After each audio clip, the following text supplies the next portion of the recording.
So pleased to be joined once again by one of the hottest talents in pro wrestling, the one and only Swerve Strickland. Swerve, thank you so much for joining me this week on Under the Ring Pro Wrestling Conversations. Thank you for having me, man. Appreciate you. So you're in one of the feature matches at WrestleDream in Seattle against Hangman Adam Page. As far as I'm concerned, that's one of the top reasons to order that show and watch it. What are your thoughts on Hangman in the ring and his style going up against your style and just what people can expect from that match? Man, with his style, it's so it's almost barbaric. If you look back at a lot of his historic matches, with the death matches with John Moxley, then with Lance Archer, which is probably one of the most underrated, brutal matches in the company's history. And you look back at just those two, you can see how barbaric and dangerous this dude can be. And somewhere along the lines, I feel like he hasn't shown that in such a long time. So leave it to me to be the agitator and bring that out of him, and that's kind of what I'm here for. And the sense of me being so aggravating to him, I want to beat him at that level. So there's no question on why Swerve is who he is and who I say I am. There's still doubters out there in the social media world and the media world, the podcast world and stuff like that, because I listen to everything. I see and hear everything. I don't always acknowledge everything, but I do see and hear everything that's out there. That's kind of what keeps the chip on my shoulder, so now when I go out there October 1st at WrestleDream in Seattle and I beat the brakes off of him while he's saying he's bringing his best, there better not be any more conversation about, do I deserve this? Did I live up to the hype or any of this other bull crap that I hear? You know what I mean? No, this is, as much as this is for the city of Seattle and as much as this is for AEW with WrestleDream and as much as this is for Hangman Page, this is way more for me. And I don't even know how anybody can doubt you at this point. And I'm sure, there's a lot of noise out there all the time for everything. But I feel like every time you've been given the mic or put in the ring, you hit a home run. You're one of the most consistent guys I can think of in pro wrestling, regardless of where you've been. How easy did those segments on the mic with you and Hangman kind of flow for you? How natural was that for you?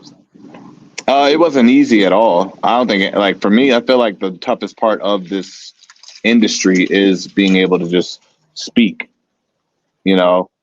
speak in a believable way, speak in a way that's original, speak in a way that is not so cliche and formulaic that you've heard a million times, that you can see a lot of where the conversation is going before they even start, a mile away.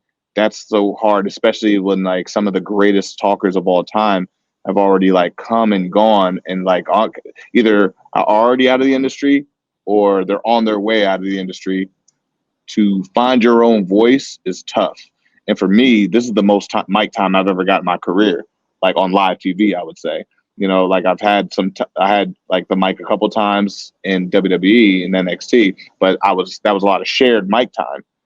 But with AEW, this is I was 6 minutes straight of talking and telling a story and building this hype and building this energy and being original and trying to find my voice and then present it to someone who's done this time and time again. It's been some of the greatest that's ever stepped foot in this ring, stepped foot in this business. That's a lot of pressure. So it can be a little scary at times, but it's that's where you got to level up. That's where I had to level up. I had to become something. I had to become someone and make a statement and make a point. And then oh man, okay, I got it.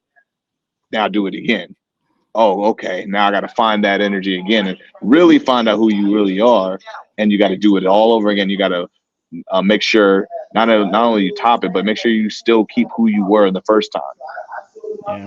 Well, I'm really looking forward to that match. So, congratulations on all the stuff you guys were able to put together to hype that, because you got me at this point. So you probably didn't have to do that much work for me, but I think you guys are doing a pretty good job. In doing research, I did discover that you were on opposite sides of an 8-man tag team match with Hangman in 2015 in North Yeah. Carolina. You, Moose, Tim Donston, Tommaso Ciampa against Page, Corey Hollis, John Schuyler, and Gunner. What do you remember about that, and what has changed about you guys since 2015? Oh man, that was before he became like this international sensation in Japan. I remember Adam was like such a young guy. He didn't have the size that he had today. And I didn't know much about him then. And it's crazy how like this year is where I'm starting to learn so much more about the guy, and with that being said, this is where I'm like using a lot of that against him in today. But at that time, I don't even believe we even like interacted much. I think we might have touched like 2 times in that match. Wow. But that was the first time. That was the only time I was ever in the ring with Ciampa as well. But a lot of those guys I ended up working with later on in my career. But Hangman, I knew he was talented, but when he started like going out, venturing out, and really becoming the Hangman Page, the persona, that's where I was like, okay, this guy's definitely on the next level. And you mentioned the Young Bucks in that first interview that you did too, and they were also recently on your show. And obviously, they're associated closely with Hangman and Kenny. What are your thoughts on the Elite's legacy in pro wrestling with AEW, and also them as talents? Them as talents, they're second to none, in my opinion. Because I was on the independent scene when they were really, really just on fire, when they made it into Hot Topic, and they were just everywhere. They were it was like a movement. You had to be there type of thing. You know what I mean? Like they're not as accessible to the independents and like outside of AEW. And so that's why I say you just had to have been there in that time, and especially be on the shows as a worker alongside them, seeing them in the locker room, seeing like the type of influence they had on so many of their young talents, the style, the Dragon Gate style of wrestling that they took and they took that and captivated and made it their own and Americanized it and made it so much more entertaining and took a lot of American influences. But then they end up finding themselves in it and then making a lot of satire and jokes, inside jokes that only wrestling fans would know, and then putting it into the bits, into the ring. Like, man, they're truly trailblazers in this industry, and I look up to them so much. And then now to like know that I'm facing off with them, I'm kind of I faced off with the Bucks before throughout my career on the Indies, but now like we're truly like adversaries now, and it's all because of the connection with Hangman Page. Yeah. We are truly adversaries. It's not like we're just having a match just to entertain this city, this crowd, this show, and then we like have the match, shake hands, and we're off to the next city. No, I got to see you next week. There's a true problem. You're associated with this guy who's my enemy. That makes you enemies. You support him, then, you're a part of the problem in my eyes. And with like the Mogul Embassy, with Nana, with Toa, with Brian Cage, with Khan, these guys have to take you out in order to achieve our goal and my goal, And I think that's now you're going to have to probably see a different side of the Bucks now, just because they're dealing with us. And I think that's such a great place for you to be and for the Mogul Embassy to be, is because, you can be a top guy all you want in the wrestling business, but you need guys to work with. And you guys are such a natural combination for them. I wanted to get your thoughts a little bit on the Mogul Embassy. I guess, starting with the Gates of Agony and with Brian Cage, just impressions of them as talents, as you've gotten to see them and work with them a little bit. Just Brian Cage alone is like probably one of the most like 5-tool players in pro wrestling. There's nothing this man can't do. He's charismatic. He has a great look. He can be funny. He can be dangerous. He can be entertaining. He could do so many different things before he even gets in the ring, and you can't help but just like you can't miss him, And then like his mind for the wrestling business and being in the ring is like I still haven't met anybody that's quite like his. You know what I mean? You have they have the Kenny Omegas and great minds of the business. You have like the Bryan Danielson has a great mind for these type of things. You have Jericho, great mind for these type of things. But I think Brian Cage's mind for this in ring is so underrated because with AEW, you're around so many great minds. You even have a Sting, you have a Mark Henry, you have a Jeff Jarrett, you have a JR, a Taz. There's so many great minds in this locker room that you kind of like miss out on a Brian Cage who has a great mind for it as well. And the Mogul Embassy begins getting him more and more on television to showcase how brilliant his mind is for what he does. Then you have Bishop Khan and Toa, right now you're seeing the Islander of Toa. You're seeing him become more and more humanized a little bit, and you're getting a little bit more personality out of him. You're going to start over the next couple weeks to months. You're going to start understanding the person behind the maniac that is Toa Leon, and just not just the fact that he's just a bulldozer and can run through you. Bishop Khan is coming into his own, understanding what his worth is, and that's the most important thing about going out there and is like being in a group, being in a faction, knowing your worth in that faction. Khan is understanding that, and he's going to start glowing the more he gets in there. And the fact that he's in there with the Bucks now, he's really they're going to establish how much his worth is, Yeah. And then Nana has just become this viral sensation, and it's crazy. Like 20 years later, like I've known this man for like almost 15 years, and we've always been, it's like all 15 years I've known him, but we never worked together because he was always in Ring of Honor. I wasn't signed to Ring of Honor. I was more on the international independence and stuff. But seeing the resurgence of Nana as just a great, brilliant personality, a fantastic manager, on-screen character, on-screen charisma, and that he is the genuine spark of making the most of his time in AEW this past year in 2023, with him being featured on Dynamite, Rampage, Collision, and Ring of Honor all in the same week at the same time that is hustle, that is grind, that is understanding like, this is my role and I'm going to do it to the best of my ability and I'm going to exceed the expectations of myself. And he just brings so much more to me with how I've been portraying myself, and Nana being just like just one of the brilliant characters that's just around me. And he actually brings out a lot more sinister to the Swerve character. If you don't notice that, it's like, I don't want to reveal too much, but just pay attention to a little more how we interact over the months. Interesting. I had the pleasure of being at Arthur Ashe Stadium last week when you came out and watching the crowd's reaction to Nana at ringside, just doing the dance when you were, as soon as your music hit, was just tremendous. I guarantee you never seen a manager get a reaction like that in wrestling. You can go ahead and try to find me one manager in anywhere in the world that gets a reaction like that. It's fantastic. Like you said, I mean, I had the pleasure of meeting him back in 2004. I knew somebody who was going to Johnny Rods with him actually a little bit before that, and was at a Ring of Honor show in 2004. Just nicest guy. But like you said, like this opportunity coming 20 something years into his career it's fantastic for him. And he's absolutely hitting a home run. I feel like AEW has been like the best place for career resurgences. Yeah. We're seeing what Nana's doing. We're seeing what Christian is doing. Seeing what Billy Gunn is doing. Seeing what Sting is doing. It's been remarkable to see that kind of stuff. And like without an AEW, you don't see this. What you don't see this at all. What kind of things can you learn from a guy like Nana? For me,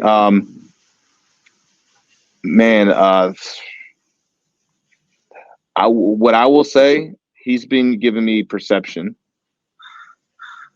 So now I look at things with 4 eyes rather than 2, if that makes sense. It's easy to look through the window from one side, but you got to have a reflection looking through the other way to make sure that you are confident in what you're about to deliver. And he's always like, hey, don't forget this. This is happening, but don't forget this. And I'm like, you're right. I would have missed that if you wouldn't have pointed that perspective out. That's the value, and it's honest perspective too. It's not you. It's not like putting nothing like in your head that's to boost you, to gas you up, or to blow smoke up your ass. In a sense, it's true, honest perception and perspective on things that you could miss, and it's easy to miss, especially when you're on TV now so much. It's easy to miss a lot of those small things, and just to go out there and just do it and get the routine over with. No, you want to, like, having someone like that back you up too, and to like, hey, just know you don't got to worry about this. I got this covered. That's what Nana has been for me the last couple months. Very good. So this show is happening in Seattle. You're from Tacoma, I believe it is. Does it mean something more to you to be in a headline spot on a show in the Pacific Northwest? Absolutely. I don't take that lightly at all. How familiar are you with the wrestling and the wrestling history of the Pacific Northwest? I know Defy is kind of the independent brand there now. Obviously, Don Owens, Portland Wrestling from before that, the generation prior. Just how important is wrestling in the Pacific Northwest and just in general? For me, it's important to keep it alive. And like since 2015, we've been doing that with Defy Wrestling. And, I was the first main event on Defy with Cody Rhodes. And it's ever since then, it's been a hotbed and people needed more of it. And now seeing all the people that's come through there are coming past and coming through are like people that have main evented like Tokyo Domes and main evented like WrestleManias, or main evented all outs and double or nothings and stuff. They are now coming through Defy. That's major, and it's all started from building that from scratch. Now you're seeing people from Defy make it into AEW and get contracts and go elsewhere and get seen on TV, because now it's such a hotbed. I'm like, all right, we need to check out who's coming out of there and stuff now. And like doing what we did on AEW with like the Darby showing the wrestling school, and how big that will and of importance was with giving Nick Wayne that contract in Defy, putting that on national TV on blast. Hopefully that builds more people that want to get into this wrestling business and go through Defy and go through the Buddy Wayne Academy. I don't know if they want to go there as much anymore, knowing the fact that I could show up there and like bust you open and have you bleeding to pull your own blood. I don't know if you want to, but at least, we put it on the map in a sense. What did it mean to you to get in? I mean, I noticed, just looking at some of your history in Defy, you've wrestled Cage there, you wrestled Christopher Daniels there, you wrestled Darby Allin and Nick Wayne there, and worked with them lately. What did that make it more special with folks that you're already familiar with from home, basically? Oh yeah. All those times built me. They built me who I am. They built what Swerve is now to this day. It's built that comfortability. It's built that confidence. It's built the look. It's built the aura, the energy that I knew that I knew what I was doing was right. I knew I was painting with the right brushes and using the right techniques, and it was original. What do you see in a guy like Nick Wayne, if you had to kind of evaluate him now from being in the ring with him a couple times? Right now, I see humility, and that's for someone that young who's got that much experience, who's like traveled already. It's really easy to lose yourself, and he is truly a remarkable person before he even gets in the ring. And then when you see him in the ring, he's still a remarkable person that you can't just help but root for, cheer for. His athletic ability has always been there. But from the day I first saw him in Defy, I just already knew. I was like, this is the guy. This is the kid. And just Darby handing him the contract, he already believed it and knew it too. And that testament to Tony Khan for believing in them, and I believe for me getting in the ring with them in those two matches that we've done in Defy gave Tony Khan all the faith and belief that like he made the right decision giving him the contract. Now he's going through this with you don't hear much of negativity about the kid. Yeah. Like I said, and from all that he's accomplished going to Japan and all this stuff already, it would be easy to lose sight of that, you know. And I wanted to ask you too, the experience for you and AEW for that matter, wrestling at Wembley Stadium. What was that like for you? It felt like we were in a small city inside of a city. That's how big Wembley was. It was like, I'm like, oh my God. I'm like, you don't even see people anymore. You just see lights. That experience was like, I wanted to come out, walk out there like I was a prize fighter. And I feel like we accomplished that, you know, with the performance from Flash Garments, with DJ Who Kid by my side and Nana doing his dance in the middle, and the fire blowing up from behind, coming out to my own song as well. That's a huge accomplishment, you know. Then to grabbing the mic, I was like, I'm gonna take this moment. This is for me. And doing the Who's House and hearing 80,000 people scream back Swerve's house. I'm like, okay, so y'all know me. Y'all know y'all know my legacy. Y'all know what I've been doing, and y'all are here for it because y'all know me. You're not just here to just like see Sting. It's easy to get lost in that. You're not here to just see Christian. Y'all know me, and y'all here to see me too. Nice. Anything upcoming musically for you that you can talk about? This weekend, I'm dropping like 2 music videos. On the 30th, September 30th is my birthday, actually. I'm dropping the Work It video. And October 1st, I'm dropping These Dreams on the day of WrestleDreams. So kind of poetic how that worked out. And then October 2nd, I'm dropping a cypher with me and the Emmett team, we call them.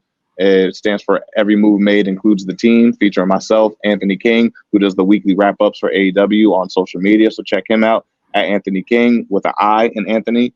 And Montezi Jones, who just came out and performed for Sammy Guevara at Grand Slam in New York at Arthur Ashe. He's on there too. We're building a mixtape, all early 2000s hip hop beats stuff. So we got that coming out soon. And we're just giving you a little sample size of what we've been working on in the studio on October 2nd on our YouTube page, youtube.com/Swerve City Podcast. So check us out. Very good. Well, congratulations on that. We're going to move on to something we call the 3 count now. It's going to be 3 quick questions and your answers. First question, who is your favorite wrestler that people might not be familiar with? Shima. And why? He's one of the first Japanese talents that I really gravitated to with this high speed, fast style, a little bit of comedy as well. He was, at the time in Dragon Gate, he was bringing up and building the Ricochets, the Pacs, the Uhaa Nations or Apollo Crews at the time, Rich Swann. You know, he was doing a lot of great things for them. So, and especially when he was coming over to America and working with Evolve and stuff like, man, he was just, he was awesome for that time period. The 2008, 2009 era of indie wrestling, he was on fire at the time. So I'd say him and Yamato. Interesting. I think what's crazy about Shima too is I don't think people realize that he goes back so far that he actually wrestled in WCW towards the end, and he was, I believe, Shima Nobunaga, he was known as then. So, yeah. Second question: when you're not wrestling or making music, what is Swerve doing? Playing video games. Yeah, that's where I clear my mind and get away from it, because I do. That's where a lot of ideas that kind of spring out of nowhere, because it's kind of like just mindless zombie playing Madden or Mortal Kombat or Metal Gear Solid. I just like zombie, like play the game, and like my body goes on autopilot. So that's kind of like my meditation, and that's where like a lot of those ideas come from. That's where a lot of my material for my promos come from. It's like, what if and then it comes from that, and just like letting my mind go and like wander off into space and stuff like that. Digital space, I could say, or I'm visiting my children. Nice. And last question? What's the best part about being from the state of Washington? The best part, I don't know. Like I just know coming back here, I feel a lot closer to it every time I'm back in the state. For some reason, I feel connected to this place, and I wasn't here since like the first Defy show was the first time I ever came back to Seattle, and actually promoting it leading up to Defy, the first Defy one. That was my first time coming back to Seattle since I was born. And then ever since then, I was like, I got to keep coming back here. So for me, I love the city itself. There's so much here, you know. Very good. Well, WrestleDream in Seattle this Sunday. Swerve versus Hangman Adam Page. Swerve, happy early birthday! And again, thanks so much for joining me today on Under the Ring Pro Wrestling Conversations. I really enjoyed this. Thank you, man. Appreciate you. Thank you.